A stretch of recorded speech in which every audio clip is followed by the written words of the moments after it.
भारत में रहना है तो वंदे मातरम कहना है। दे रहा है कि हम पाकिस्तानी झंडा पोस्ट कर लेंगे, तुम क्या कर लेगा? तो बोला भी है कि ना तुम भारत में रहकर पाकिस्तानी झंडा फहराएगा।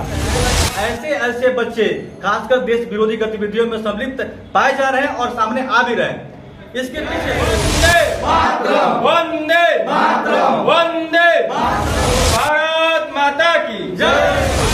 रखे हैं किस विषय को आज प्रेस कॉन्फ्रेंस? देखिए, हम सभी को पता है कि विगत 2 दिन के अंदर रक्सौल के अंदर और उसके सीमावर्ती गांवों में कुछ जिहादियों के द्वारा अपने फेसबुक आईडी से पाकिस्तानी झंडा पोस्ट करने का दुस्साहस किया गया, जिसके निमित्त हम लोग यहाँ पे और हमारे साथ साथ अन्य संगठन के भी अधिकारी आज हम सभी प्रेस वार्ता कर रहे हैं। और इस प्रेस वार्ता में आए हुए आप सभी आदरणीय पत्रकार बंधुओं को हम अभिनंदन करते हैं और तहे दिल से धन्यवाद देते हैं जो आप इस इतने बड़े ज्वलंत मुद्दों को जन जन तक पहुंचाने का जो साहसिक प्रयास कर रहे हैं, आप सभी बधाई के पात्र हैं। इसके साथ साथ अभी तक हम लोगों ने जो भी कार्रवाई किए हैं और कहाँ आवेदन दिए हैं, इसके विषय में हमारे माननीय प्रशांत जी जो विद्यार्थी परिषद के यहाँ के पदाधिकारी हैं जानकारी देंगे।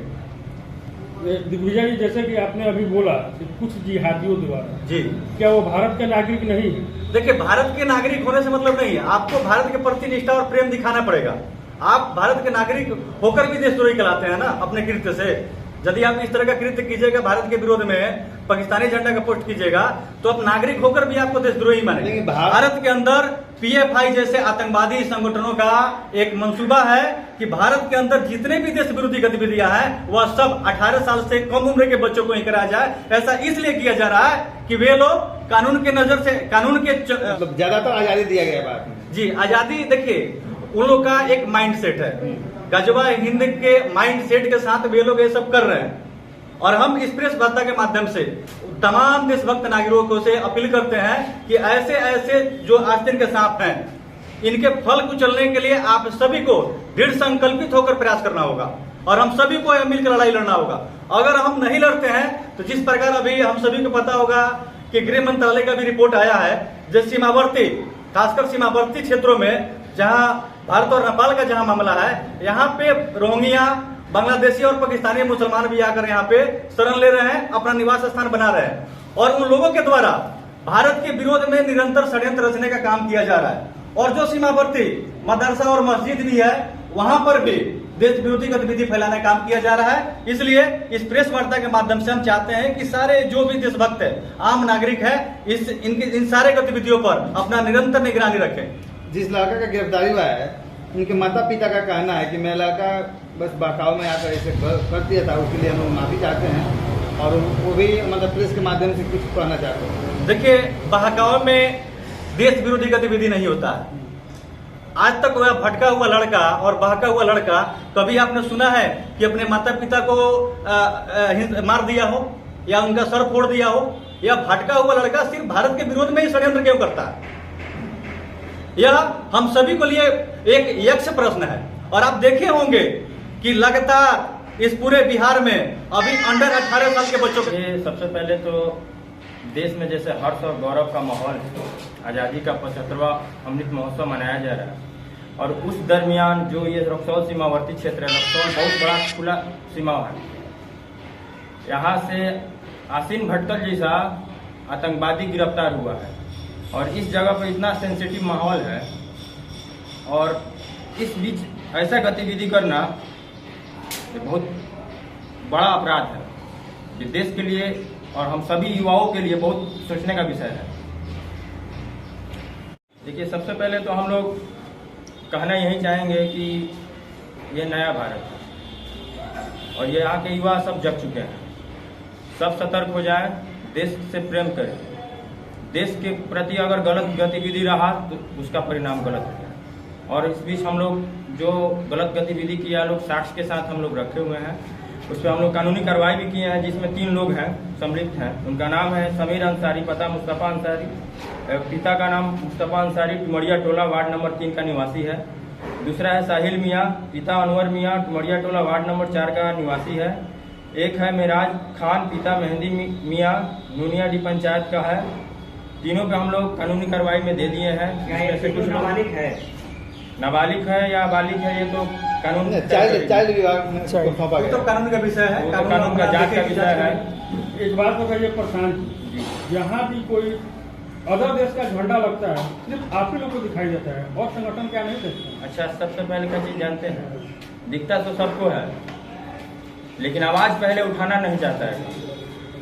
तो हम लोग को डर किसी विषय का नहीं है कि हाँ हमारे साथ कुछ हो जाएगा, कोई आगे चल के दुर्घटना हो जाएगा तो हो जाएगा। हम लोग के शरीर के हर बूंद में देश के प्रति निष्ठा है। अगर देश के साथ कोई गद्दारी व्यक्ति करता है तो उसके साथ हम लोग मुंह तोड़ जवाब दें।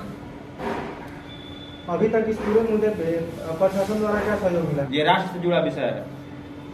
खाएंगे हम अपने देश का, गाएंगे किसी और देश का, ये तो देशद्रोही वाला काम हुआ है।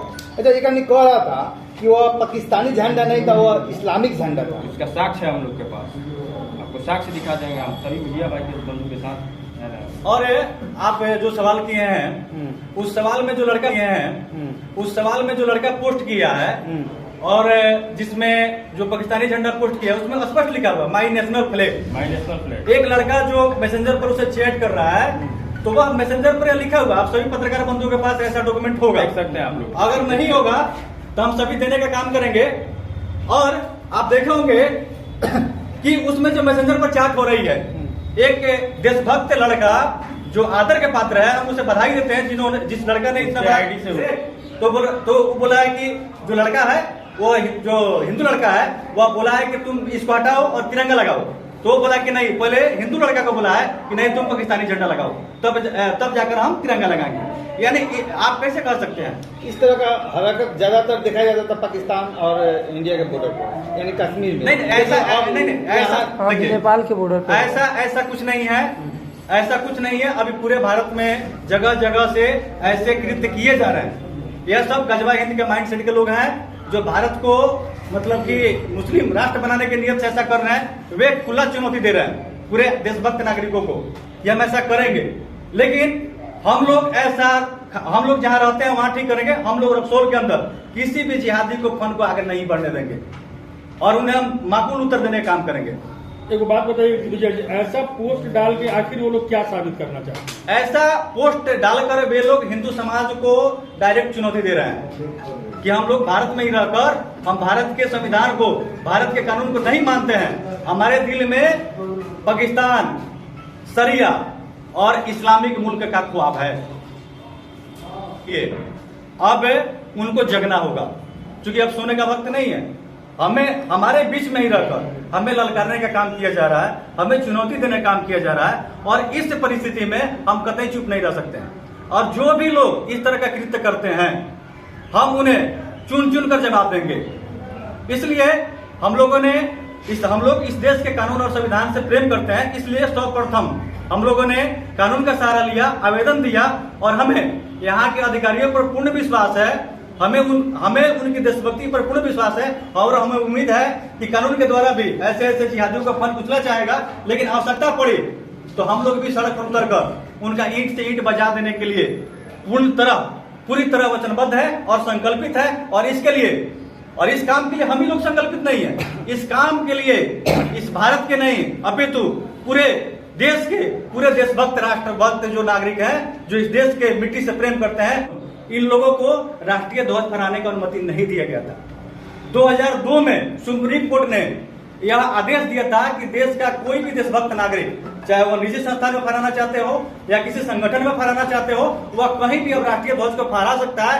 इसलिए मोदी जी ने इसको व्यापक रूप देने के लिए आजादी का अमृत महोत्सव इसलिए उन लोगों ने ऐलान किया है ताकि हम तिरंगा के माध्यम से पूरे भारत को जोड़ने का काम करें। और आप देखेंगे इस अमृत महोत्सव में भारत के जितने भी हिंदू संगठन है, आपके सारे संगठनों के अधिकारी, पदाधिकारी और कार्यकर्ताओं के सोशल मीडिया के डीपी में, उनके स्टेटस में और उनके कार्यालय में आपको तिरंगा दिखाई देगा। चलिए धन्यवाद। एक बात बताइए, क्या भगवा उतर जाएगा और तिरंगा चढ़ जाएगा? नहीं, भागवा जो है, जो संगठन आजादी के पूर्व के हैं, जिनका जो अपना संविधान और जो अपने कानून से चलते हैं, वे उनके बारे में मैं कुछ नहीं कहना चाहता हूं। लेकिन हम सभी भारत सरकार के, आजादी के बाद जो भारत सरकार का जो निर्देश होगा, हम एक देशभक्त नागरिक होने के नाते हम सरकार के आदेशों का पालन करेंगे। और इस अमृत मौसम में हमारे सारे संगठन के लोग बढ़ चढ़ के हिस्सा लेंगे। चलिए धन्यवाद। धन्यवाद। आदरणीय पत्रकार बंधुओं को तहे दिल से धन्यवाद।